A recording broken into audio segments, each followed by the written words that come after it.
आज है सावन रो पहलो सोमवार तो मैं भी रेडी होने गई थी शिवजी री पूजा कराने। तो रोम रोम सा मारनो में डिम्पल। आज ये पूरी व्लॉगिंग रो डे नंबर 584। व्लॉग री शुरुआत सुबह सुबह थी वह रही है। निशु मैंने बादाम छीलने दीदा वने बाद में पराठा और अचारो नाश्तो कीधो वने फजे में फ्रूट्स वगैरह खाए ने फजे में थोड़ी देर थी हिनॉन कर ने आज बाल भी धोई लिया था और फजे मैंने एक शूट कंप्लीट करना था जो कि तो लहरिया साड़ी रो वने वास्ते मैं सब सेटअप कीधो ही तो और अतरा में लाइट घी परी तो मैं कि चलो थोड़ा बहुत जो कॉम कर लूँ। मैंने याद आई को टैबलेट्स भी लेना था वे लेने री ने मैं क्या मैं पर्दा खोलने बैठ जाऊँ क्योंकि लाइट्स तो कोई आने वाली है को नहीं। बट आज शिवजी शायद मारी हुन ली और लाइट भी आ चुकी थी तो हाथों हाथ थी मैं वो लहरिया साड़ी रोज शूट कंप्लीट की दो। कैडी लागो रही हो अच्छी लागो रही हो तो ग्रीन हार्ट कमेंट कर दीजिए।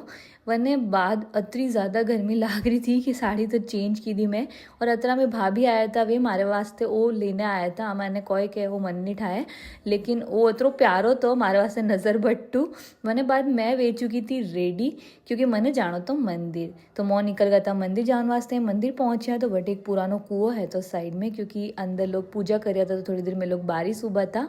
मैंने बाद मारो नंबर आया तो मैं भी शिवजी की पूजा कर ली और एक दो अरदास वनोरे होमी रख ली वरने बाद में उन्होंने आरती विजी करने एडो रियो कुछ आज रो दिन आज रो लॉग में तो पसंद आवे like share follow thanks for watching bye.